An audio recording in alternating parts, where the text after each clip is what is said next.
ओम शांति।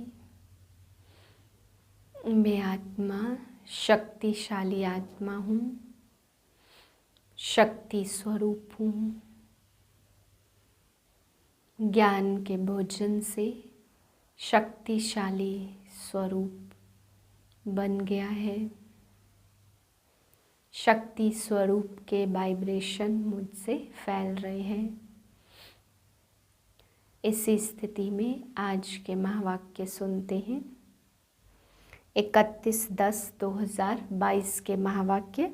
मीठे बच्चे, माया के विघ्न ज्ञान में नहीं, योग में पढ़ते। योग के बिना पढ़ाई की धारणा नहीं हो सकती, इसलिए जितना हो सके योग में रहने का पुरुषार्थ करो। बाबा कहते हैं माया के विघ्न ज्ञान में नहीं, योग में पढ़ते। योग के बिना पढ़ाई की धारणा नहीं हो सकती, इसलिए जितना हो सके योग में रहने का पुरुषार्थ करो। प्रश्न है, बाबा गिरे हुए बच्चों को किस विधि से ऊपर उठा लेते? उत्तर है, बाबा उन बच्चों की क्लास में महिमा करता, पुचकार और प्यार देता और हिम्मत दिलाता। बच्चे, तुम बहुत अच्छे हो, तुम तो ज्ञान गंगा बन सकते हो और तुम विश्व के मालिक बनने वाले हो। मैं तो तुम्हें मुफ्त बादशाही देने आया हूँ, तुम फिर क्यों नहीं लेते? राहु का ग्रहण लगा है क्या? मुरली पढ़ो, योग में रहो तो ग्रहण उतर जाएगा। ऐसे हिम्मत दिलाने से बच्चे फिर से याद और पढ़ाई में लग जाते हैं। इस विधि से कई बच्चों की ग्रहचारी उतर जाती है। गीत है, दूर देश का रहने वाला। ओम शांति। भगवान वाच 2 ही अक्षर गीता के बताते जो सुनते आते। भगवान वाच क्या कहते? बच्चे, मन मना भव। अक्षर वही संस्कृत बोलते जो तुम सुनते आए हो, परंतु उसका अर्थ कोई भी नहीं समझते। आते ही कहते हैं मन मना भव। अगर कहे श्री कृष्ण भगवान वाच तो श्री कृष्ण कहेंगे क्या कि मुझ परमात्मा को याद करो? यह तो झूठ हो गया। यहाँ परमपिता परमात्मा शिव कहते हैं सालिग्रामों को कि मन मना भव, मुझ परमात्मा को याद करो, क्योंकि अब सबका मौत है। गुरु लोग, भाई बंधु सब जब कोई मरने की हालत में होते तो कहते राम कहो, कृष्ण कहो, या चित्र सामने रख देते। राम का, कृष्ण का, हनुमान का, गुरु का। यहाँ तो सारे मनुष्य मात्र का मौत है। सभी वानप्रस्थ अवस्था में हैं। छोटे बड़े सबको वाणी से परे परमधाम साइलेंस वर्ल्ड में जाना है। उसको निराकारी दुनिया कहते। वह है अहम आत्मा की दुनिया। यहाँ जब आते तो आत्मा साकारी बनती। वहाँ चोला नहीं है, यहाँ चोला धारण कर पार्ट बजाती है। अब बाप कहते तुम बच्चों को वापस चलने आया हूँ। मैं कालों का काल महाकाल हूँ। अमृतसर में अकाल तख्त भी रखा है, अकाल जिसको काल खा न सके। अब कालों का काल कहते मैं तुमको वापस ले जाने आया हूँ। तो शास्त्रों में यह ज्ञान कहाँ से आया? जिस सहज राजयोग से वह देवता बने वह ज्ञान अभी गुम है। बाकी यह गीता आदि भक्ति मार्ग की सामग्री है। फिर उनका शास्त्र सतयुग त्रेता में होता नहीं है तो द्वापर में कहाँ से आए? वहाँ कोई तुम्हारी सच्ची गीता आदि होती नहीं। वहाँ फिर ड्रामा अनुसार वही भक्ति मार्ग की गीता आदि बनाते। कहते हैं आगे साधु महात्माओं की बुद्धि अच्छी थी तो उन्होंने बैठ यह शास्त्र बनाए। ड्रामा अनुसार बनने ही थे। उस समय रियल चीज कहाँ से आए? जैसे गांधी के साथ मोतीलाल आदि का भी पार्ट था। अगर उनका नाटक बनाए तो वह कहाँ से आएंगे? वह ब्रह्मा स्थापना का पार्ट चल रहा है। किस चीज की स्थापना? बच्चे जानते देवी देवता धर्म की स्थापना सतयुग के लिए हो रही है, इसलिए बाप कहते मुझे याद करो तो मेरे पास आ जाएंगे। यहाँ बैठे हो तो बैठकर टेप सुननी चाहिए या मुरली रिपीट करनी चाहिए या योग में बैठना चाहिए तो विकर्म विनाश हो। सारा दिन तो काम में रहते हो, वहाँ योग में मुश्किल रहते होंगे। इसमें माया बहुत विघ्न डालती है। माया ज्ञान से नहीं हटाती, योग से हटाती। संकल्प विकल्प योग में रहने नहीं देते। पढ़ाई में इतने विघ्न नहीं पड़ते। हाँ, अगर योग में नहीं होगा तो पढ़ाई की धारणा भी नहीं होगी। ज्ञान से योग सहज है। बूढ़ी माताएं जो कहती हमारी बुद्धि में इतनी पॉइंट नहीं बैठती, तो बाबा कहते अच्छा मेरी याद में रहो।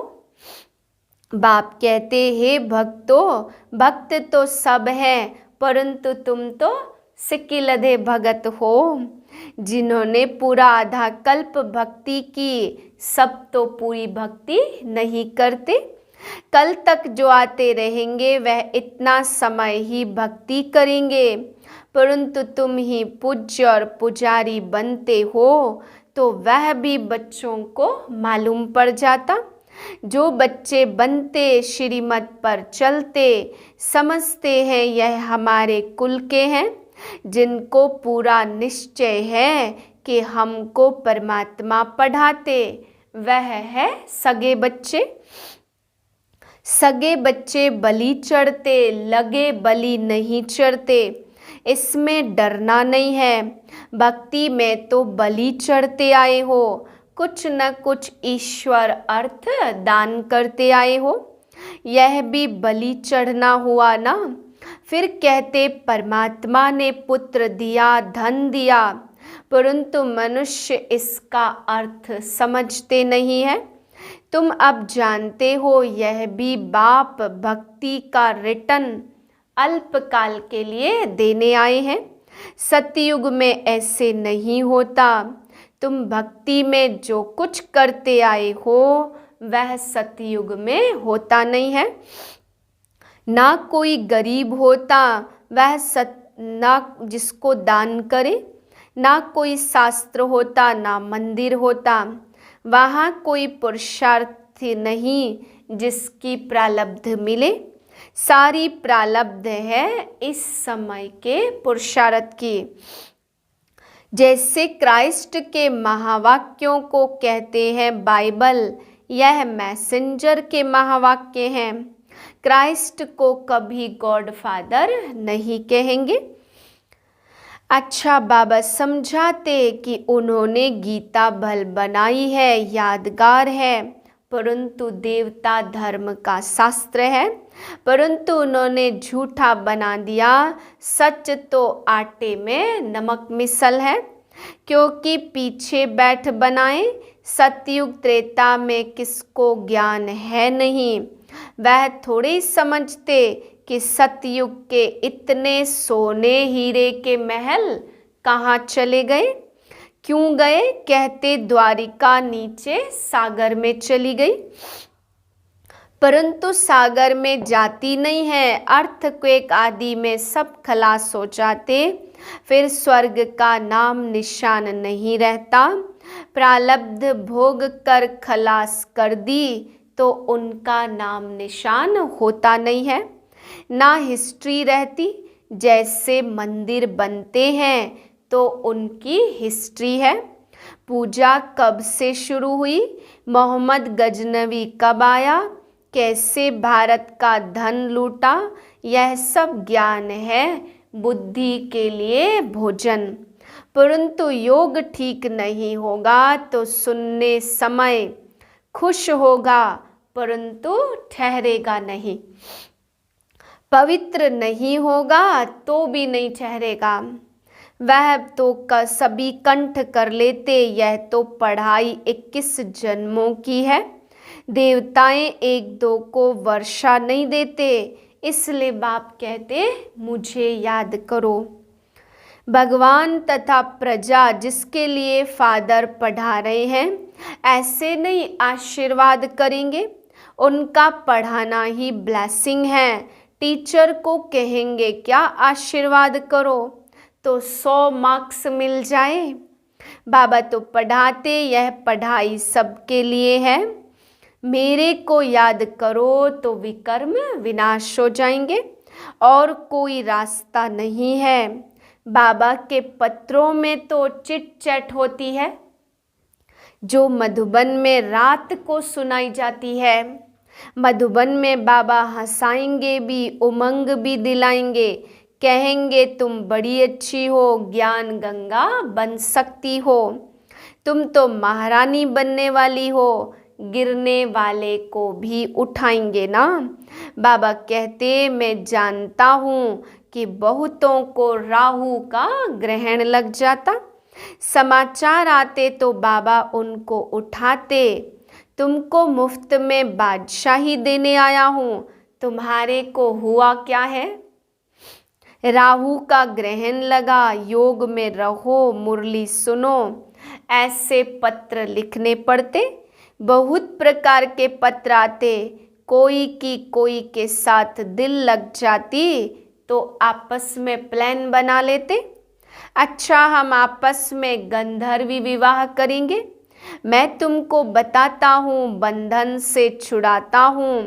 बाबा कहे तुम कैसे बचा सकते हो? पहले तुम माया से बचे हो, बाबा से राय ली है, श्रीमत ली नहीं है और आपस में सगाई की बातें करते हो तो मुर्दे माया तुमको घसीट कर ले जाएगी। सूक्ष्म में दिल लग जाती है और ऐसी ऐसी बातें करते, बाबा समझ जाते यह तो रसातल में जा रहे हैं। सगाई तो माता पिता करते, तुम मुट्ठे आपस में ही सगाई कर रहे हो गुपचुप में। तुमको पता नहीं ऐसे ऐसे विघ्न आते, गुड़ जाने गुड़ की गोथरी जाने। बाबा तो सभी बच्चों को जानते, कोई से भी पूछ सकते, बाबा मैं मातेला हूँ व सौतेला हूँ, अब शरीर छूट जाए तो क्या पद मिलेगा? शरीर पर किसका भरोसा नहीं है। स्टीमर डूब जाता, एरोप्लेन गिर जाता तो क्या गति होती है?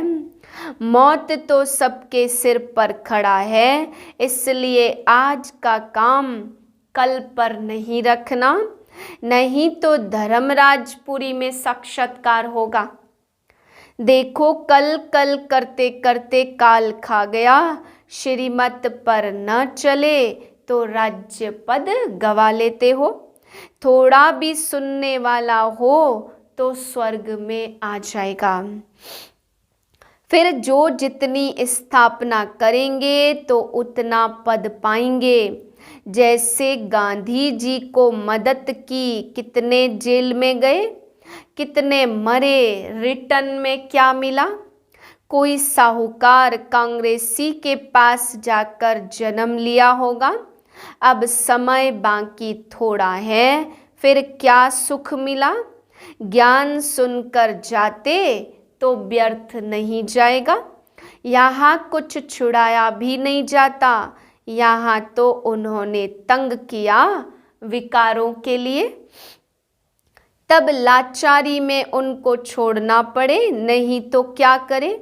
तो बाप को शरण देनी पड़े। ऐसी तो अब तक शरण लेते रहते, इसमें भगाने की बात नहीं है।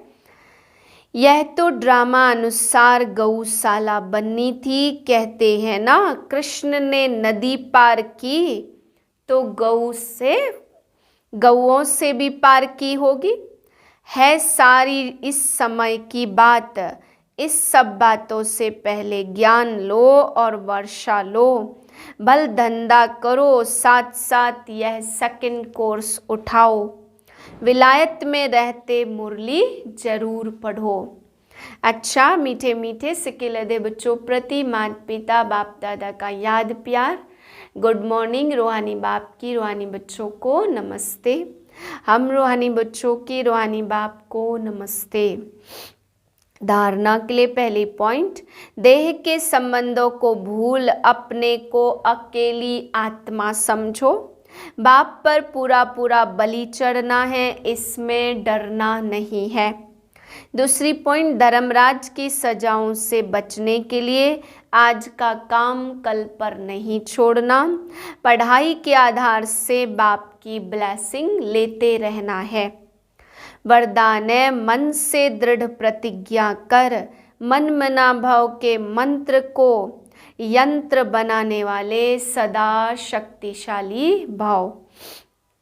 जो बच्चे सच्चे मन से प्रतिज्ञा करते तो मन मन मना भाव हो जाता और यह मन मना भाव का मंत्र किसी भी परिस्थिति को पार करने में यंत्र बन जाता। लेकिन मन में आए कि मुझे यह करना ही है, यही संकल्प हो कि जो बाप ने कहा वह हुआ ही पड़ा है। इसलिए कोई भी प्रतिज्ञा मन से करो और दृढ़ करो तो शक्तिशाली बन जाएंगे। बार बार अपने को चेक करो कि प्रतिज्ञा पावरफुल है या परीक्षा पावरफुल है। परीक्षा प्रतिज्ञा को कमज़ोर न कर दे। स्लोगन है, जो स्वमान में रहने वाली श्रेष्ठ आत्मा है उन्हें अपमान की फीलिंग नहीं आ सकती। ओम शांति।